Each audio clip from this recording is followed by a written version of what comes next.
Hello hello hello. Hello hello hello. Good morning everyone, कैसे हैं आप सभी? Morning, good morning everyone. नमस्ते, राम राम, सभी का स्वागत और हार्दिक अभिनंदन।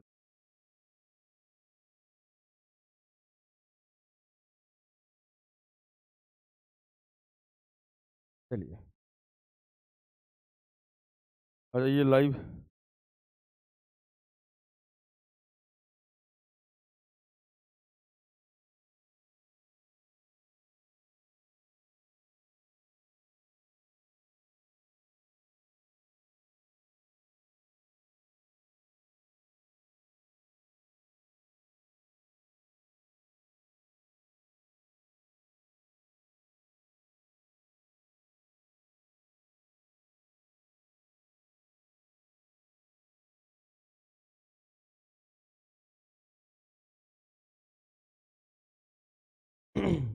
कल लास्ट क्लास बताइएगा मैंने कौन सी पढ़ी थी। मतलब लास्ट सेशन में कल कितना हो गया था, एक बार मुझे बताइएगा, कॉल कराइएगा।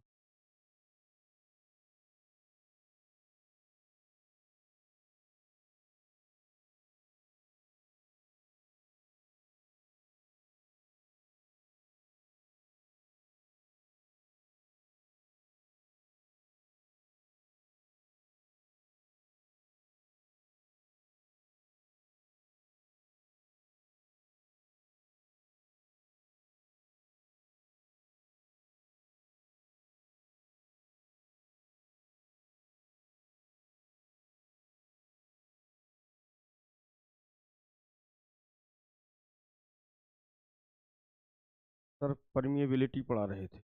ओके, फिर से इसको पढ़ते हैं क्योंकि कल पीडीएफ नहीं गई होगी आपके पास।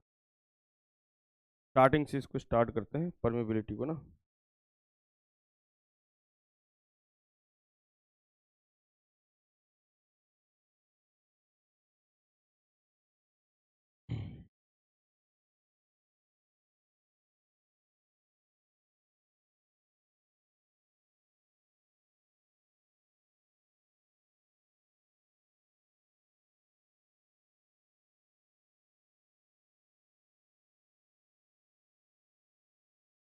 हेडिंग डालिएगा जरा, परमेबिलिटी, जरा समझेंगे इस परमेबिलिटी को। परमेबिलिटी है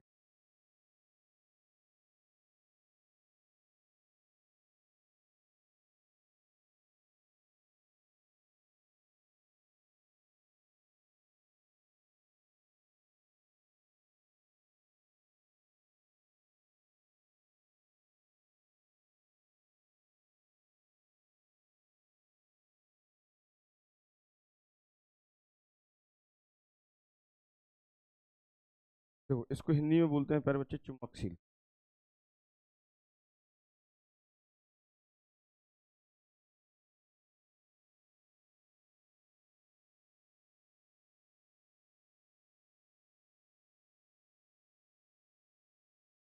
क्या बोलते हैं?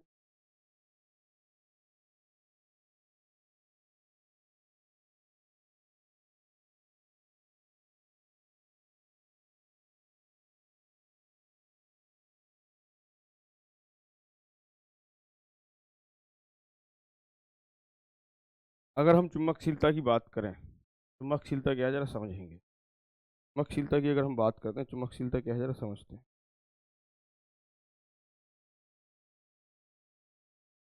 मैंने आपको बताया था कि एक किसी भी माध्यम की प्रॉपर्टी है जो कि मैग्नेटिक फ्लक्स को बिल्ड अप करती है, ठीक है। कल हमने इस पर बात की थी, तो इट इज अ प्रॉपर्टी।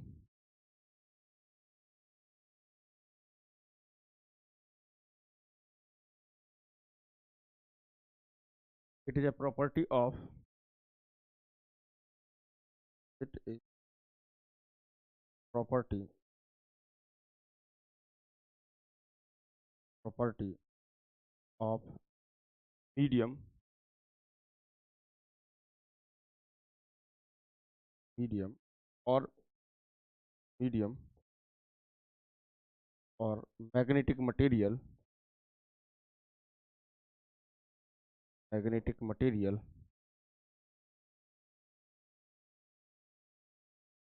और magnetic material, it is a property of medium और मैग्नेटिक मटेरियल और magnetic material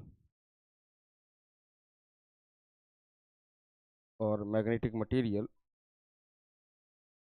provide provide easy flexibility, provide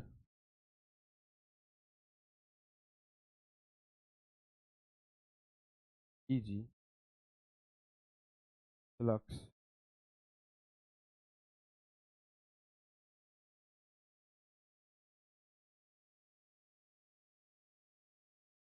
provide easy flexibility, provide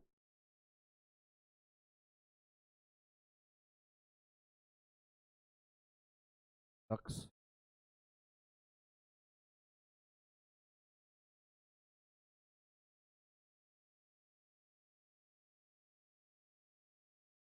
एक तो हो गया। अगर हम बात करते हैं, जैसे एक बच्चे ने कल बताया था कि कैपेसिटी, क्या बताया था आपने बेटा, क्या नाम है आपका, श्री राम गुप्ता, क्या बताया था आपने कि मैग्नेटिक फ्लक्स क्या थी, कैपेसिटी ऑफ,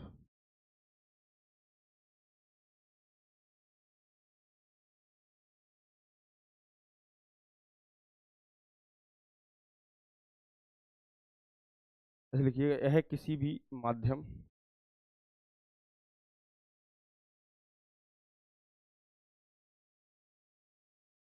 माध्यम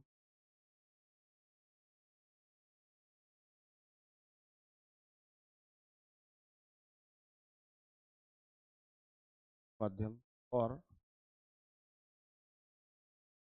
चुंबकीय पदार्थ का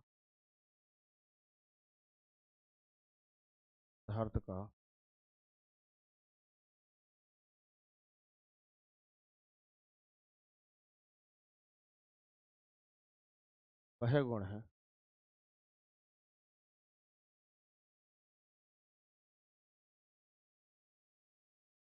जो आसानी से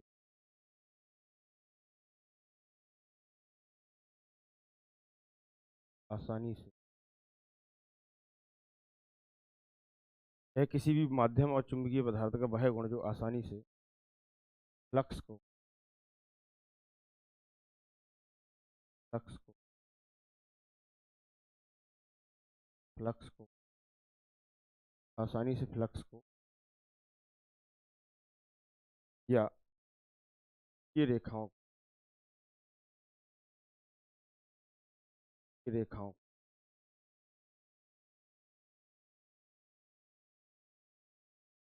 बिल्डअप करता है।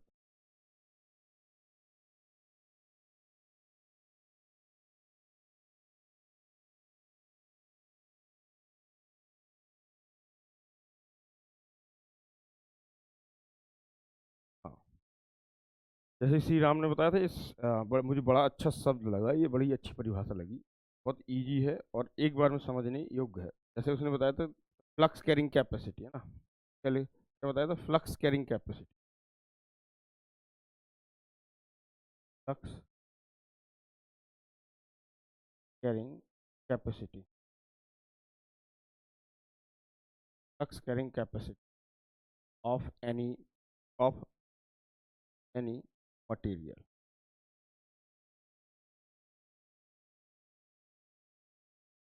ठीक, flux carrying capacity of any material, इसको बोलते हैं हम क्या मेरे दोस्त, परमेबिलिटी। अब देखो जरा ध्यान से सुनिएगा, म्यू बराबर क्या होगा, म्यू बराबर क्या होगा, म्यू बराबर होगा आपके पास में, म्यू बराबर क्या होगा, म्यू नॉट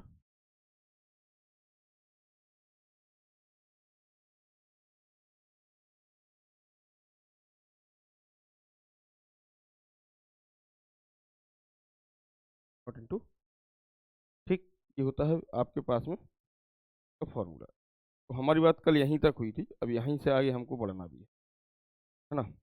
अब आपको ओरिजिनल चीज़ें देखने को मिलेंगी, बहुत सारी चीज़ें जो हम लोगों को पढ़ना है इसमें।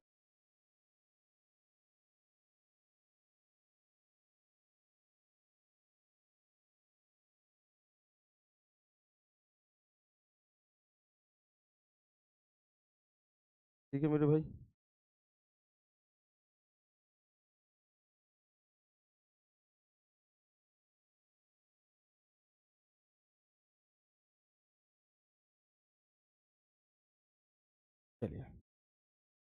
अब यहाँ पर हम 2-3 बातें और समझते हैं।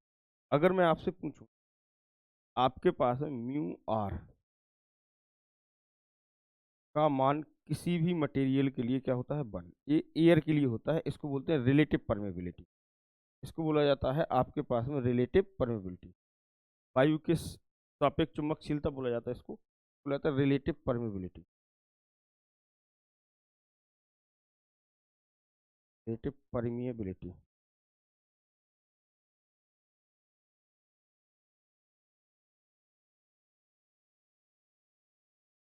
नेक्स्ट, अगर मैं आपसे पूछूं कि म्यू नॉट क्या है, म्यू नॉट क्या है, तो म्यू नॉट की बात बताओ। म्यू नॉट का मान कितना होता है? म्यू नॉट का मान बताएगा कोई कितना होता है? म्यू नॉट का मान क्या होता है? म्यू नॉट का मान कितना होता है, कोई बताएगा?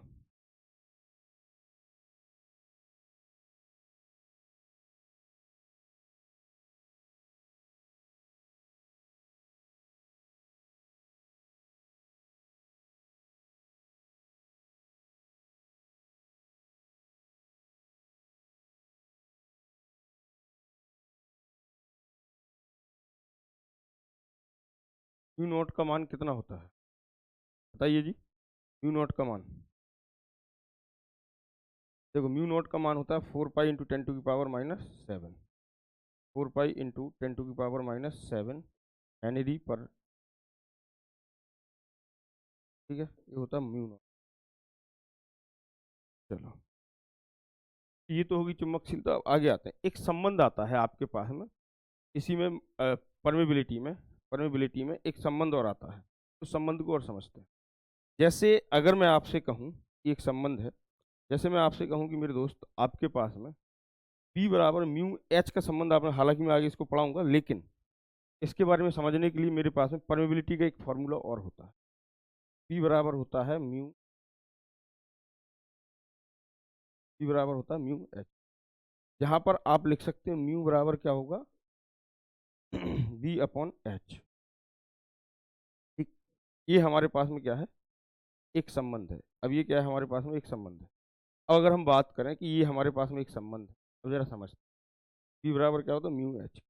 अब ये संबंध है, अब यहाँ से आपको परमेबिलिटी के बारे में समझना होगा बहुत सारी बात। एक कर्व खींचते हैं जिसको हम अक्सर BH कर्व कहते हैं। ठीक, आप किसी भी मटेरियल की BH कर्व खींच, देखो मटेरियल को कैसे समझना है हमें, कि हम किस मटेरियल को इस्तेमाल करेंगे और किसको नहीं करेंगे। एक कर्व आपको एक एक बात बताएगी। क्या बताएगी? एक एक बात बताएगी। जैसे मान लो ये है आपके पास, ये है आपके पास,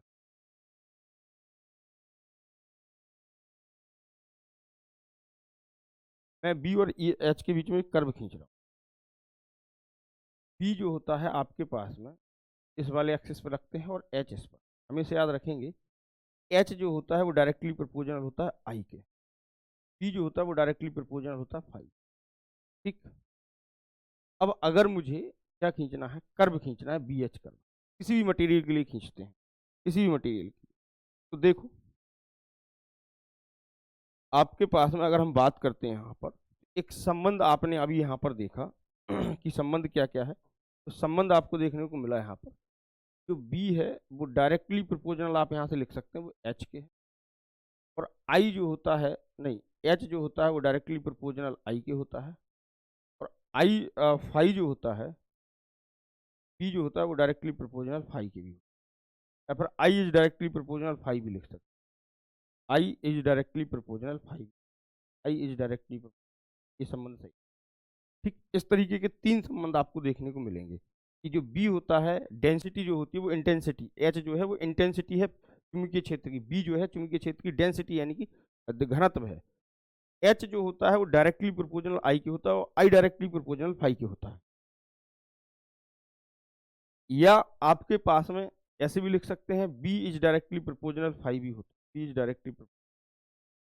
अब देखो जरा ध्यान से सुनना, आपने किसी सिस्टम में, आपके पास में कोई एक सिस्टम है, मैंने मान लिया कि आपके पास में कोई एक लोहे का टुकड़ा है, उस पर आपने रैपिंग की। रैपिंग करने के बाद में आपने क्या काम किया, आपने उस पर मैग्नेटिक फील्ड करंट उस पर अप्लाई की। आप जैसे जैसे करंट बढ़ाएंगे वैसे वैसे आपके पास में फ्लक्स बढ़ेगा, और जैसे जैसे आपके पास में फ्लक्स बढ़ेगा वैसे वैसे बी बढ़ेगा, और जैसे जैसे बी बढ़ेगा वैसे वैसे आपके पास में एच बढ़ेगा। ठीक, या फिर आप ये भी कह सकते हैं कि जैसे जैसे आपके पास में करंट बढ़ाओगे वैसे वैसे एच बढ़ेगा, और जैसे जैसे एच बढ़ेगा वैसे वैसे आपके पास में बी बढ़ेगा, और जैसे जैसे बी बढ़ेगा वैसे वैसे आपके पास में फ्लक्स बढ़ेगा। आप कैसे भी चले जाइए, आप करंट को अगर इंक्रीज करते हैं सिस्टम के अंदर तो धीरे धीरे धीरे आपके पास में फ्लक्स बढ़ेगा, और फ्लक्स बढ़ेगा तो आपके पास में फाइव बढ़ेगा तो बी बढ़ेगा, और बी बढ़ेगा तो एच बढ़ेगा, है ना। अब यहाँ पर अगर हम बात करते हैं कि मान लीजिएगा कि मुझे अगर मैंने यहाँ पर अगर मैं बात करूँ कि मैंने किसी मटेरियल की मैंने एक कर्व खींची, और आपने धीरे धीरे उसकी करंट बढ़ाई, करंट बढ़ाने से आपके पास में फाई बढ़ा, फाई बढ़ाने से आपके पास में बी बढ़ा, और बी के बढ़ने से एच बढ़ा। मैंने मान लिया कि आपके पास में इस तरीके से कोई मटेरियल है मेरे पास में, जिसकी आप देख पा रहे होंगे, देखो बी बराबर क्या है, म्यू एच है। बी बराबर क्या है, बी बराबर क्या है, म्यू एच है। ठीक, इसकी तुलना अगर बाई बराबर एम एक्स प्लस सी से करोगे, तो आपके पास में एम क्या है, म्यू के बराबर आएगा, यानी कि जो ढाल और प्रवणता होगी वो म्यू के बराबर आएगी। अब देखो आपके पास में अगर मैं स्लोप को ऊपर की तरफ ले, अगर आपके पास में ऊपर की तरफ जाएगा, अगर आप क्या करेंगे, स्लोप जो है यहाँ पर म्यू है, ठीक, क्या है, म्यू है। अगर आप ऊपर की तरफ जाएंगे तो इसका मतलब स्लोप बढ़ रही है, और नीचे की तरफ आएंगे तो स्लोप घटेगी। हाँ, इतना ध्यान रखिएगा कि आपके पास में जब भी आप इस तरीके से ऊपर की तरफ बढ़ेंगे तो स्लोप क्या हो रही होगी, इंक्रीज करेगी आप। ठीक, और अगर आपके पास में बी इंक्रीज करेगा तो एच भी इंक्रीज करेगा, तो आपकी स्लोप भी धीरे धीरे इंक्रीज करेगी। अगर मैं बात करता हूं कि एयर के लिए कैसे खींचेंगे, तो एयर के लिए अगर ये किसी मटेरियल के लिए मैंने मान लिया, अगर हम एयर की बात करें, एयर के लिए आपके पास में क्या था, म्यू आर का मान कितना था, 1। म्यू आर का मान कितना है, 1। और एयर के लिए म्यू आर का मान कितना है, 1। आपके पास में एयर के लिए म्यू आर का मान 1 है, यानी कि ये क्या खींचेगी, एक लीनियर आएगा, एक रेखीय। तो रेखीय आपके पास में इस तरीके से आपको देखने को मिलेगी, ये होगी रेखीय। अब यहाँ पर आपके पास में ये हो गया एयर, यानी कि आपके पास में मैं यहाँ पर मान लेता हूँ कि ये है म्यू आर बराबर 1। अब अगर कोई आपसे कहे कि किसी मटेरियल की परमेबिलिटी, अगर रिलेटिव परमेबिलिटी इनफाइनाइट कर दिया जाए, ये अभी किसी मटेरियल की रिलेटिव परमेबिलिटी समथिंग कुछ है जिसकी हम पर आपके पास जिसका मैं स्लोप खींच रहा हूं। अब अगर मैं आपसे कहूं कि किसी मटेरियल की परमेबिलिटी इनफाइनाइट कर दिया जाए, अगर मैं आपसे कहूं कि म्यू आर क्या हो गया, इनफाइनाइट हो गया, और अगर म्यू आर इनफाइनाइट हो गया तो स्लोप ऊपर की तरफ जाएगी, नीचे की तरफ आएगी। अब आपके पास में आप देखेंगे कि जैसे जैसे आपके पास में आप स्लोप को बढ़ाओगे, जैसे जैसे आपके पास में रिलेटिव परमेबिलिटी बढ़ेगी वैसे वैसे स्लोप बढ़ता चला जाएगा। और अगर आपके पास में म्यू आर की वैल्यू इनफाइनाइट होती है, अगर आपके पास में म्यू आर की वैल्यू इनफाइनाइट होगी, तो आपके पास में वो कहीं ना कहीं स्लोप उस मटेरियल की यहाँ बनेगी। बनेगी, बोलो बनेगी कि नहीं बनेगी, बोलो बनेगी कि नहीं बनेगी। आपको यहाँ देखने को मिलेगा आपके पास में स्लोप कहाँ बनेगी, यहाँ बनेगी। और ये क्या हो गया आपके पास में, म्यू आर जो है वो कैसा है, म्यू आर कैसा है आपके पास में, यहाँ पर म्यू आर है इनफाइनाइट, है ना। ये स्लोप जो है वो कैसी है, इनफाइनाइट, कैसी है। अब दोनों में समझना पूरी बात को मेरी। अगर आपको मैंने मान लिया कि यहाँ पर करंट जो है I1 है, यहाँ पर क्या है करंट, मैंने यहाँ पर मान लिया कि करंट जो है वो क्या है, I1 है। यहाँ पर करंट आपके पास में I2 है, ठीक, यहाँ पर करंट 0 है। अब जरा ध्यान से सुनिएगा, पहली वाली लाइन जो है आप गौर से देखेंगे इसको पहली वाली लाइन को गौर से देखो, देखो पहली वाली लाइन को जब तुम गौर से देखोगे, मुझे एक बात बताओ, ये जो दिखाई दे रही है, ये लाइन जो दिखाई दे रही है, ये जो लाइन दिखाई दे रही है आपके पास में इस तरीके से, ये जो लाइन दिखाई दे रही है, जरा ध्यान से देखो, नहीं दिख रही होगी ना,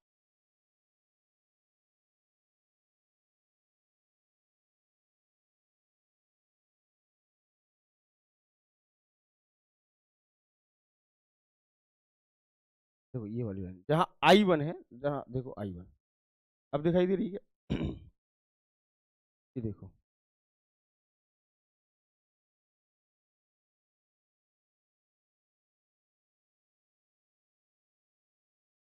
ये देखिएगा, यहाँ पर आ रही है आपके पास में।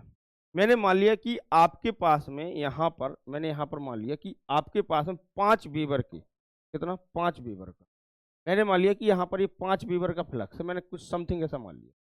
आपके पास में 5 वेबर के फ्लक्स को आपको किसी भी मटेरियल बिल्डअप कराने के लिए कितने करंट की जरूरत पड़ी? तो आपने कहा सर यहाँ पर I1 करंट की जरूरत पड़ी। कितनी? I1 करंट की। कितने करंट की? I1 करंट की। अगर मैं आपसे कहूं कि यहाँ पर अगर मैं आपसे कहूं कि 5 वेबर की फ्लक्स को आपको बिल्डअप करने के लिए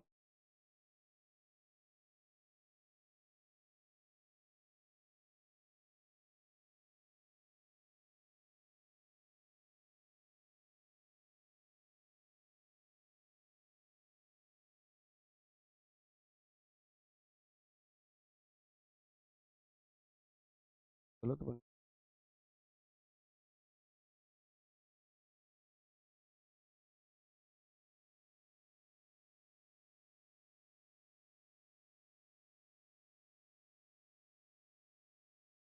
एक तरीके से एक मटेरियल की और ले लेते हैं, तब जाके वो एग्जैक्ट एग्जैक्ट आएगा। एक मटेरियल की और ले लेते हैं। देखिए आपके पास में कोई और एक मटेरियल और था जिसकी परमेबिलिटी एक से ज्यादा थी, तो वो, अगर मुझे एक बात बताओ, यदि मैं आपसे कहूं, हाँ, यदि मैं आपसे कहूं, ये पहला केस था कि अगर किसी मटेरियल की परमेबिलिटी समथिंग, देखो ये पहला केस था कि किसी मटेरियल की परमेबिलिटी समथिंग कुछ है, तो आपके पास में अ, उसका बीएच कर्व इस तरीके से बना। मैंने माना कि किसी मटेरियल की परमेबिलिटी कितनी है, म्यू आर बराबर 1 है, तो वो थोड़ा सा ऊपर की शिफ्ट होगा। और अगर मैं आपसे कहूं, इसको तीसरा कर दीजिएगा, इस वाले को तीसरा कर दो, तीसरा कर दो, इसको दूसरा करना। दूसरे में अगर मैं आपसे कहूं कि किसी मटेरियल की परमेबिलिटी जो है वो एक से ज्यादा है, कितने से? एक से ज्यादा है, तो वो आपके पास में कहाँ बनेगी? वो कहीं ना कहीं आपके पास में यहाँ बनेगी। ठीक, यहाँ बनेगी। अब आओ जरा ध्यान से समझना। ये जो है आपके पास में mu r is greater than 1 के बराबर। अब मुझे एक बात बताओ यहाँ पर, एक बात बताओ मुझे यहाँ पर, एक बात बताओ मुझे, एक बात बताओ। अगर मैं आपसे कहूं कि आपके पास में, जरा ध्यान से सुनिएगा, आपके पास में यहाँ पर समथिंग कुछ फ्लक्स है, समथिंग कुछ फ्लक्स, मैंने माना कि मेरे पास में 5 वेबर का फ्लक्स है। इस 5 वेबर के फ्लक्स को बिल्डअप करने के लिए, बिल्डअप करने के लिए जरा ध्यान से सुनिएगा, बिल्डअप करने के लिए जरा ध्यान से सुनते रहिएगा, बिल्डअप करने के लिए, बिल्डअप करने के लिए कितने एम्पियर की करंट की जरूरत पड़ रही है, किस मटेरियल के लिए? इसी मटेरियल को यहाँ पर अगर हम बात करें, है I2। जरा ध्यान से सुनिए, देखो, अब जरा ध्यान से सुनना। ये यहाँ पर है, ये ये पॉइंट, ये पॉइंट और ये तीनों पॉइंट को देखो, जरा ध्यान से सुनना। अगर आपको किसी मटेरियल के अंदर फ्लक्स को बिल्डअप कराना है, तो मुझे एक बात बताओ, देखो परमेबिलिटी कितना बड़ा रोल निभा रही है।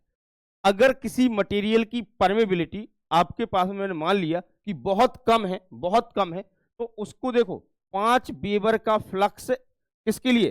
5 वेबर के फ्लक्स को बिल्डअप कराने के लिए कितनी करंट की आवश्यकता पड़ रही? इतनी करंट की आवश्यकता। ठीक, और आपके पास में, जरा ध्यान से सुनते रहिएगा, किसी मटेरियल यानी कि एयर को मैग्नेटाइज करने के लिए कितनी पड़ रही है करंट की आवश्यकता? एयर को मैग्नेटाइज करने के लिए इतनी करंट की आवश्यकता पड़ रही है। फिर आपके पास में अगर किसी मटेरियल की, अगर किसी मटेरियल की परमेबिलिटी और अच्छी है, तो आपके पास में और कम करंट की आवश्यकता पड़ेगी। और यदि किसी मटेरियल की परमेबिलिटी जीरो हो गई, तो वहां परमेबिलिटी इनफाइनाइट हो गई, तो वहां पर कितने करंट की जरूरत पड़ेगी? जीरो। यही कारण है कि आइडियल फ्लक्स में परमेबिलिटी जब हम इनफाइनाइट लेते हैं, तो वहां पर मैग्नेटाइजिंग करंट जीरो आती है। ठीक, जब हम परमेबिलिटी इनफाइनाइट लेते हैं, तो मैग्नेटाइजिंग करंट जीरो आती है। ये देख लो, अगर किसी को कोई बात इसमें समझ नहीं आई तो पूछ लो।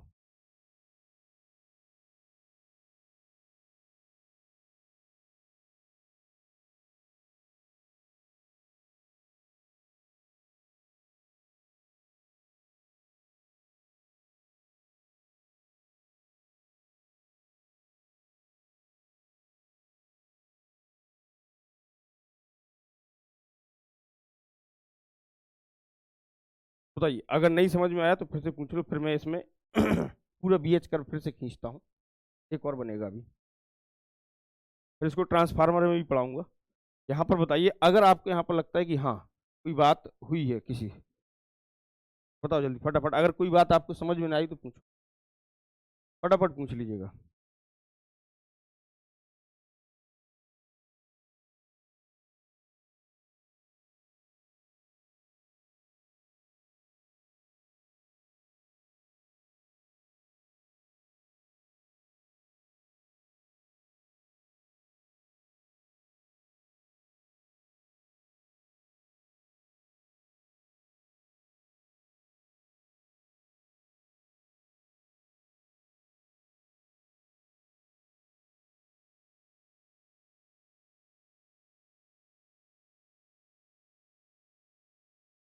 अरे भाई बताओ ये समझ में आया कि नहीं? देखिएगा, अगर आप देखेंगे कि किसी मटेरियल के लिए बीएच कर्व इस तरीके से खींची, चलते हैं आगे की तरफ।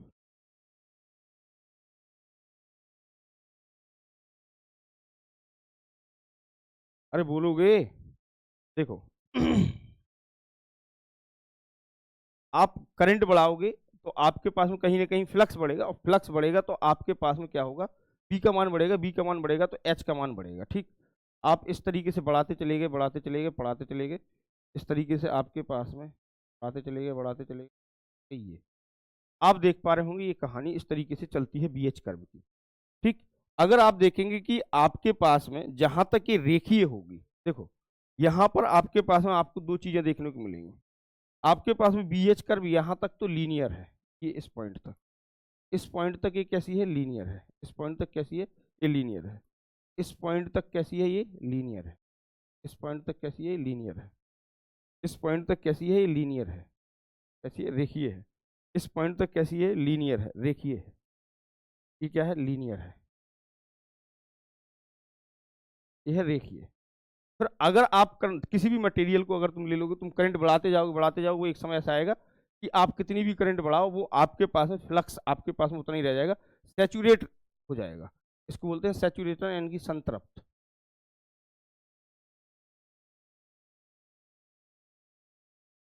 क्या बोलते हैं, ये आ गया आपके पास।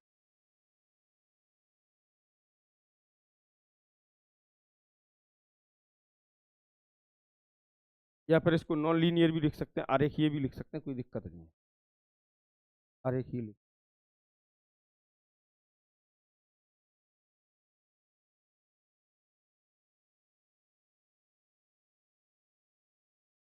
क्या लिख लो जी, आरेखीय लिख लो।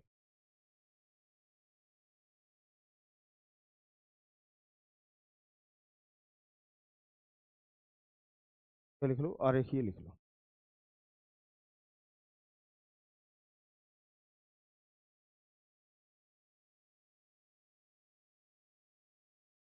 क्या म्यू प्रपोजल तो वन अपॉन आई होगा?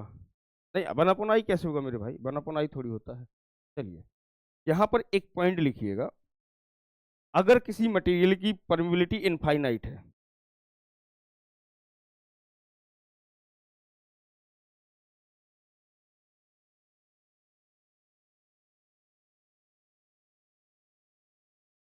लिखिएगा, ऐसे लिखिएगा, एक आइडियल मटेरियल की, ऐसे लिख लीजिएगा, एक आइडियल मटेरियल की,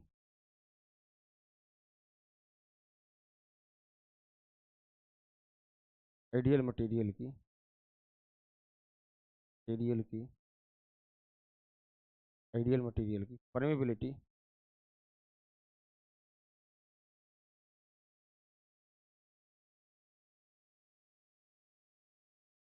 एक आइडियल मटेरियल की परमेबिलिटी इनफाइनाइट, यानी कि म्यू आर बराबर क्या है, इनफाइनाइट है, फाइनाइट है। अगर मैं आपसे कहूं कि किसी आइडियल मटेरियल की परमेबिलिटी कैसी हो, इनफाइनाइट हो, तो उसे मैग्नेटाइज करने के लिए, उसे मैग्नेटाइज करने के लिए क्या है, उसे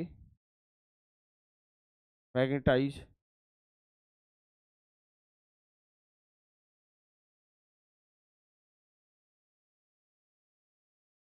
उसे मैग्नेटाइज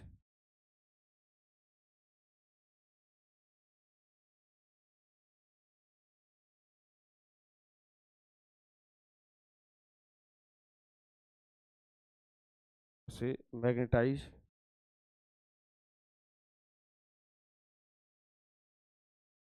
करने के लिए, करने के लिए लगभग, लगभग शून्य करंट, यानी कि जीरो करंट की, करंट की आवश्यकता होती है, आवश्यक।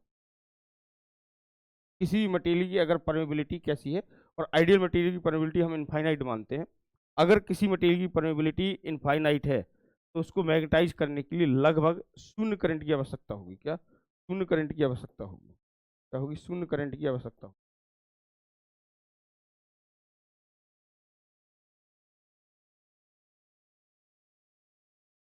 मैग्नेटाइज करने के लिए लगभग शून्य करंट की आवश्यकता क्या होगी, लगभग शून्य करंट की आवश्यकता।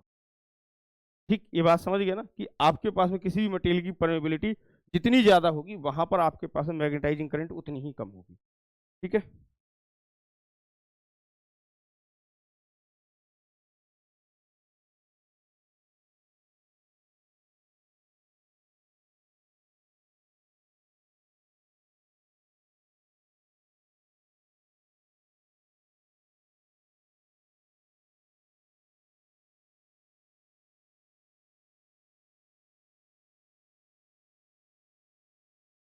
चलिए आगे लिखते हैं, लिखिएगा लीकेज फ्लक्स।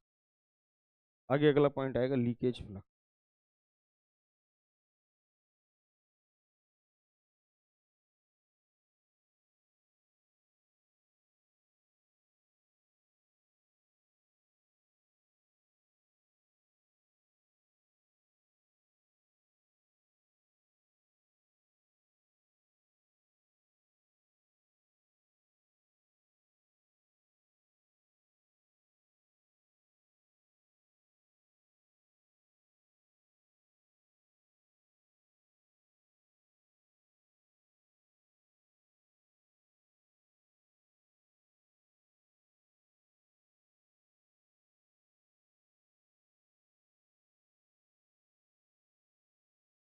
अगर हम बात करते हैं लीकेज फ्लक्स, अगर हम लीकेज फ्लक्स की बात करते हैं, अगर हम लीकेज फ्लक्स की बात करते हैं कि लीकेज फ्लक्स क्या है, तो सबने पढ़ा है, सबने समझा है इसको। तो देखो लीकेज फ्लक्स क्या होता है, जरा ध्यान से सुनिए। अगर हम लीकेज फ्लक्स की बात करें, अगर हम लीकेज फ्लक्स की बात करें तो लीकेज फ्लक्स क्या है, जरा ध्यान से सुनिए। अगर हम लीकेज फ्लक्स की बात करते हैं तो लीकेज फ्लक्स कुछ आपने, मैंने कोई एक कोर ली, इस कोर पर मैंने क्या किया, मैंने इस कोर पर रैपिंग की। रैपिंग मतलब हो गया आपके पास में कि मैंने इस कोर को क्या किया, मैंने इस कोर पर रैपिंग की। समथिंग रैपिंग का मतलब हो गया कि आपके पास में मैंने यहाँ पर एक कॉइल को क्या किया, लपेटा। क्या किया, लपेटा। इस कॉइल को लपेटने के बाद मैंने इस कॉइल, इसको इस कॉइल पर क्या किया, लपेटा।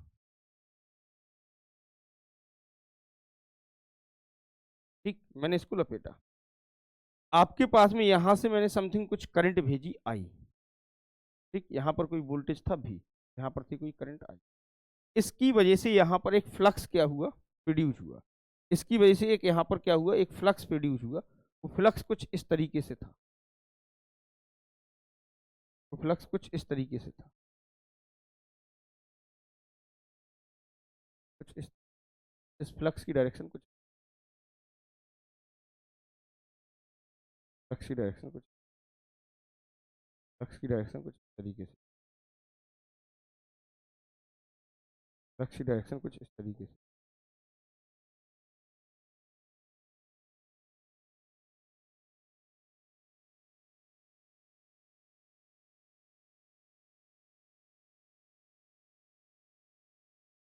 फ्लक्स की डायरेक्शन कुछ,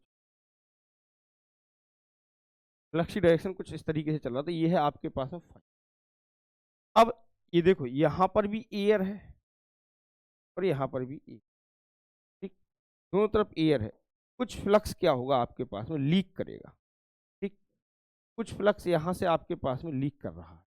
ठीक, कुछ फ्लक्स क्या किया, यहाँ से लीक किया। यह है आपके पास में कुछ फ्लक्स यहाँ से क्या कर रहा है, लीक। कुछ फ्लक्स यहाँ से क्या कर रहा है, लीक कर रहा है। और ये क्या हो गया आपके पास में, लीकेज फ्लक्स। इसको बोलते हैं लीकेज फ्लक्स।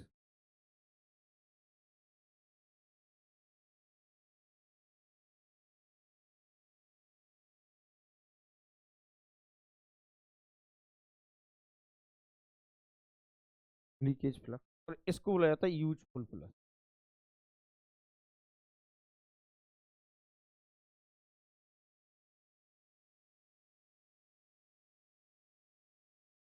इसको बोला जाता है लीकेज फ्लक्स और उसको बोला जाता है यूजफुल। ये दोनों बातें हैं। अगर मैं आपसे कहूं कि मान लो, अब और दूसरी बात समझ, देखो ये है यूजफुल फ्लक्स और ये है लीकेज फ्लक्स। अब बार बार पूछा जाता है आपसे, देखो लीकेज फ्लक्स क्या है, जो आपके पास में जो फ्लक्स का जो पाथ है वो टेंडेड पाथ को क्या कर रहे, आपके अपने मतलब मेन मार्ग से अगर वो विचलित हो जाता है, हम उसको लीकेज फ्लक्स बोलते हैं। इतना तो आप जानते ही होंगे कि इसको इस तरीके से चलना चाहिए, लेकिन कुछ फ्लक्स यहाँ पर क्या हो रहा है, आपके पास में लीकेज हो रहा है, इसको बोलते हैं लीकेज फ्लक्स। अब लीकेज फ्लक्स की अगर हम बात, अगर मैं आपसे पूछूं कि इस पूरी कोर के अंदर टोटल फ्लक्स कितना है, अगर मैं आपसे पूछूं कि इस कोर के अंदर टोटल फ्लक्स कितना है, तो अगर आपसे पूछा जाए कि सर टोटल फ्लक्स कितना है, तो टोटल फ्लक्स की अगर मैं बात करता हूं कि टोटल फ्लक्स सर हमारे पास में कितना है, तो आप कहोगे sir leakage flux, phi leakage plus phi useful. ठीक, यानी कि आपके पास में फाइव ऑफ टी की अगर मैं बात करता हूं तो आपके पास में क्या आएगा, phi l plus phi you.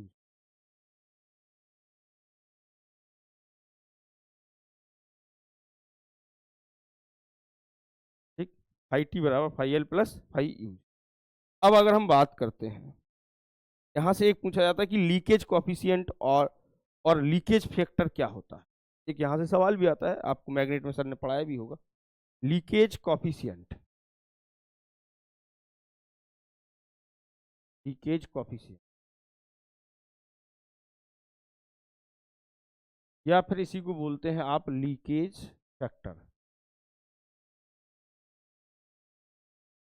Leakage factor, या फिर इसी को बोलते हैं लीकेज फैक्टर, लीकेज कॉफिशिएंट, या फिर इसी को बोलते हैं लीकेज फैक्टर। इसको अगर कोई आपसे पूछे कि क्या होता है, तो इसको हम लिखते हैं आपके पास है लैम्डा से, लैम्डा लीकेज फ्लक्स या लीकेज कॉफी फैक्टर लैम्डा बराबर क्या आएगा, टोटल फ्लक्स बटे यूजफुल फ्लक्स। क्या आएगा, टोटल फ्लक्स बचे यूजफुल फ्लक्स, टोटल फ्लक्स बटे यूजफुल फ्लक्स, टोटल फ्लक्स बटे यूजफुल, टोटल फ्लक्स बटे यूजफुल फ्लक्स।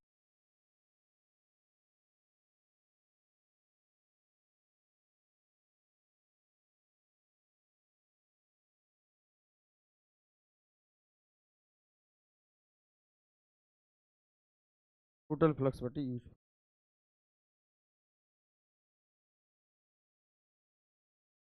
टोटल फ्लक्स बटे,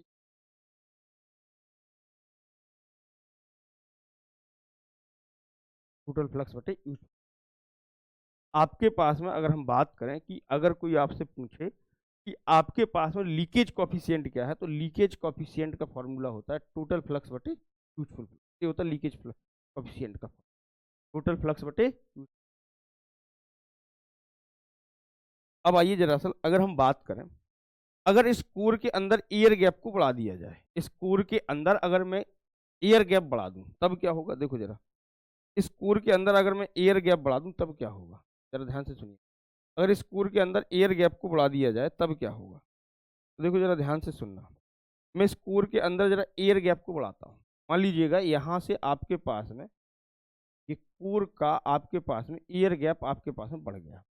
ठीक, यहाँ से मैंने कोर को हटा दिया, मतलब हल्की सी कोर ब्रेक हो गई या किसी कारणवश यहाँ पर एयर गैप मेंटेन हो गया। अगर यहाँ पर एयर गैप मेंटेन हो गया तो मुझे एक बात बताओ, अगर यहाँ पर एयर गैप मेंटेन हो गया तो फ्लक्स क्या करेगा आपके पास में। अब जरा ध्यान से सुनना, यहाँ पर अब समझदारी की बातें समझना आप। देखो कितनी बड़ी बड़ी बातें आपको छोटे छोटे शब्दों में मैं बता देता हूँ। ये है एयर गैप। अब एयर गैप की बात समझना जरा, तो समझना यहाँ पर, अगर मैं आपसे कहूँ कि ये एयर गैप है,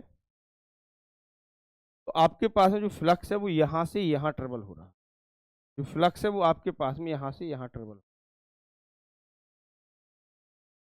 ठीक, फ्लक्स यहाँ से यहाँ तो जाएगा।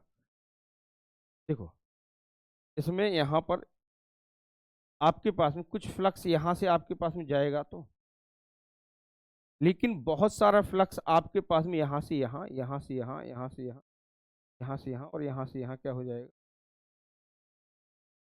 आपके पास में बल्ज आउट हो जाएगा। क्या हो जाएगा, बल्ज आउट। इसको हम बोलते हैं फ्रिंजिंग इफेक्ट या फिर बल्जिंग ऑफ द फ्लक्स। इसको बोला जाता है फ्रिंजिंग इफेक्ट। ये आपके पास में ये जो यहाँ पर हो रहा है इसको बोला जाता है फ्रिंजिंग इफेक्ट। इसको बोला जाता है मेरे दोस्त फ्रिंजिंग इफेक्ट। ये जो दिखाई दे रहा है इस प्रभाव को बोला जाता है फ्रिंजिंग इफेक्ट। ठीक, जब भी एयर कोर में अगर कहीं एयर गैप आता है तो इसको बोला जाता है फ्रिंजिंग इफेक्ट। क्या बोला जाता है? Fringing effect. क्या बोला जाता है? Fringing effect.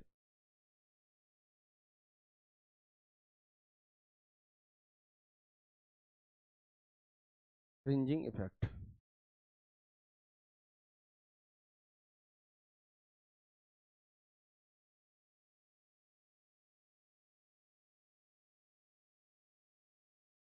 इफेक्ट या फिर बल्जिंग प्रभाव बोला जाता है।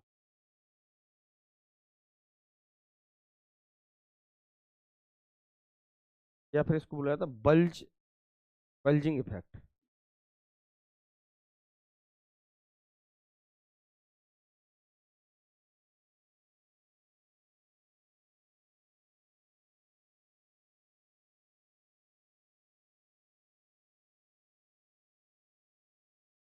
या फिर इसको बोला जाता है बल्जिंग इफेक्ट या फिर फ्रिंजिंग इफेक्ट। अब आपके पास में इसका क्या दुष्प्रभाव पड़ेगा हमारे पूरे मेन फ्लक्स के ऊपर, कि अगर कहीं एयर गैप को तुम बढ़ा देते हो। ये क्या है? आपके पास में एयर गैप है यहाँ। अगर तुम किसी भी कोर में एयर गैप बढ़ा दोगे, अब मुझे एक बात बताओ, अगर तुम एयर गैप बढ़ा रहे, आपके पास में उसमें कौन सा इफेक्ट आएगा? फ्रिंजिंग इफेक्ट आएगा। तो सबसे पहला पॉइंट क्या आएगा? अब मुझे एक बात बताओ, अभी तक आपके पास फ्लक्स का जो डिस्ट्रीब्यूशन था वो एक समान था, लेकिन अब फ्लक्स का डिस्ट्रीब्यूशन क्या एक समान बचा है? यूनिफॉर्म है क्या? तो अब आपके पास में इस बल्जिंग इफेक्ट के कारण या फ्रिंजिंग इफेक्ट के कारण, फ्रिंजिंग इफेक्ट के कारण, इफेक्ट के कारण, फ्रिंजिंग इफेक्ट के कारण, फ्रिंजिंग इफेक्ट के कारण फ्लक्स का, फ्लक्स का डिस्ट्रीब्यूशन, डिस्ट्रीब्यूशन असमान हो जाता है। कैसा हो जाता है? असमान, असमान, असमान। दूसरे पॉइंट की अगर हम बात करते हैं, दूसरे पॉइंट कि आपके पास में फ्रिंजिंग इफेक्ट के कारण ये क्या हो गया? असमान हो गया। अगर हम दूसरे पॉइंट की अगर हम इसमें बात करें, तो दूसरा पॉइंट है आपके पास में, अब मुझे एक बात बताओ, कोर का क्रॉस सेक्शन एरिया बढ़ा या घटा? तो आप कहेंगे कि अगर फ्रिंजिंग इफेक्ट आया तो कोर का क्रॉस सेक्शन एरिया बढ़ जाएगा। क्या होगा? कोर का क्रॉस सेक्शन एरिया बढ़ जाएगा।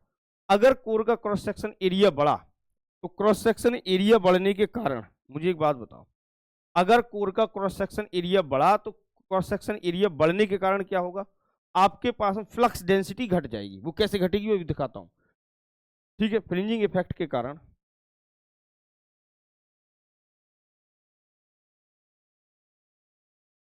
इफेक्ट के कारण,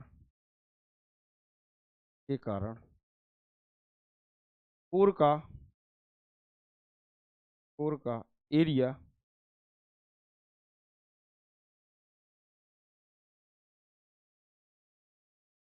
क्षेत्रफल बढ़ जाता है,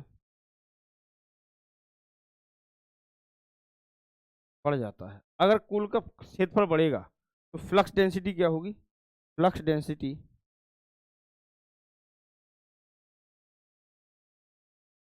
डेंसिटी घट जाती है। फ्लक्स डेंसिटी घट जाती है। फ्लक्स डेंसिटी घट जाती का मतलब है कि यदि आप यदि आप क्या करेंगे, P is directly proportional 1/A। यदि आप एरिया बढ़ाओगे तो फ्लक्स डेंसिटी क्या होगी? अगर आप एरिया बढ़ाओगे तो फ्लक्स डेंसिटी क्या होगी? ठीक, फ्लक्स डेंसिटी क्या होगी? घट जाएगी। कितना प्रभाव होता है आपके पास में इसका? बोलो, आई बात समझ में कि नहीं आई?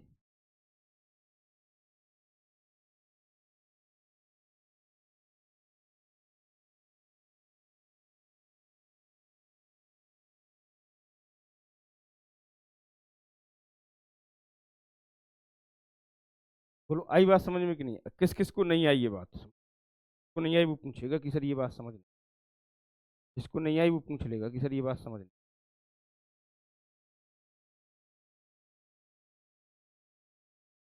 कौन सा कर्व बड़ा बनाना है?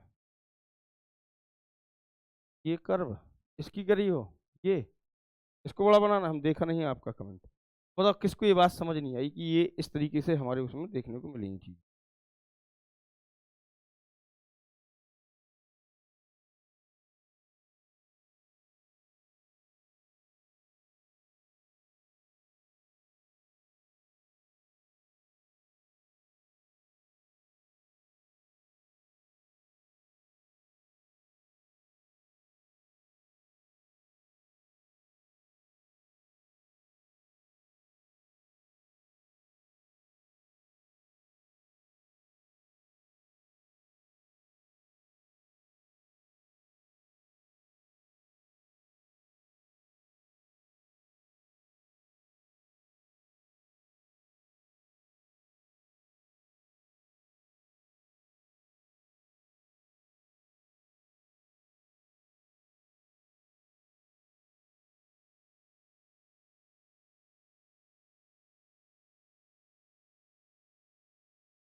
चलिए बताइएगा। सर एरिया केवल वही बढ़ेगा कहाँ सर्किट का हुआ हो, नहीं टूटा हुआ नहीं होता सर्किट। सर्किट इसको टूटता टूटता हुआ सर्किट नहीं बोलते हैं।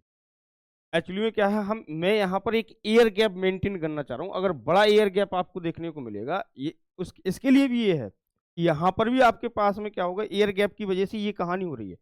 उसको अगर एयर गैप आपके पास में बड़ा होगा तो जब फ्लक्स बल्ज आउट होता है, जब बल्ज आउट होता है तो आपके पास में बल्ज आउट होने के कारण आपके पास में फ्लक्स आसमान हो जाता है। और जो फ्लक्स की डेंसिटी है वो आपके पास में देखो, यहाँ पर जब ये पूरी तरीके से जुड़ी हुई थी कोर, तब आपके पास फ्लक्स की डेंसिटी कुछ और थी। जब ये आपके पास में यहाँ से अलग अलग होगी तो फ्लक्स की डेंसिटी घट गई। जबकि पहले इसका एरिया तुम इसको जोड़ोगे तो एरिया कम हो जाएगा। अब आपके पास में एरिया आपकी कोर का क्या हो गया, बढ़ गया। कोर का एरिया क्या हो गया, बढ़ गया। बताइए। अगर किसी को कोई बात समझ ना आई तो पूछ लो भाई।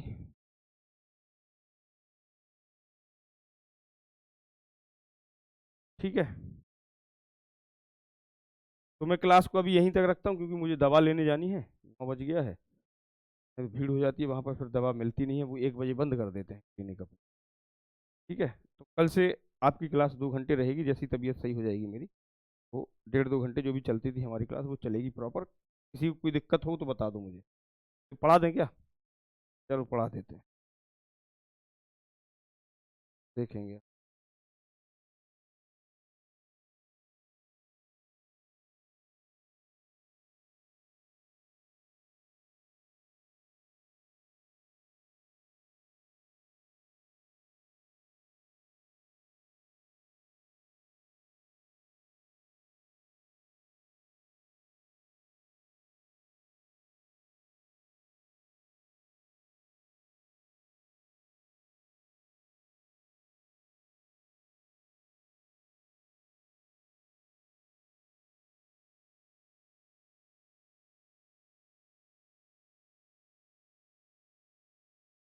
बोलो भाई, अगर किसी को कोई बात समझ नहीं आई तो पूछ सकता है भाई।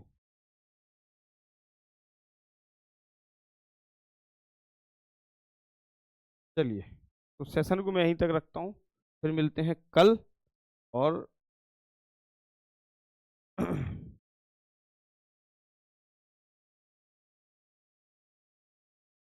ओके ठीक है, आप लोगों की मैथ की क्लास है, आप मैथ की क्लास भी ले सकते हैं। थैंक यू, आप सभी का शुक्रिया।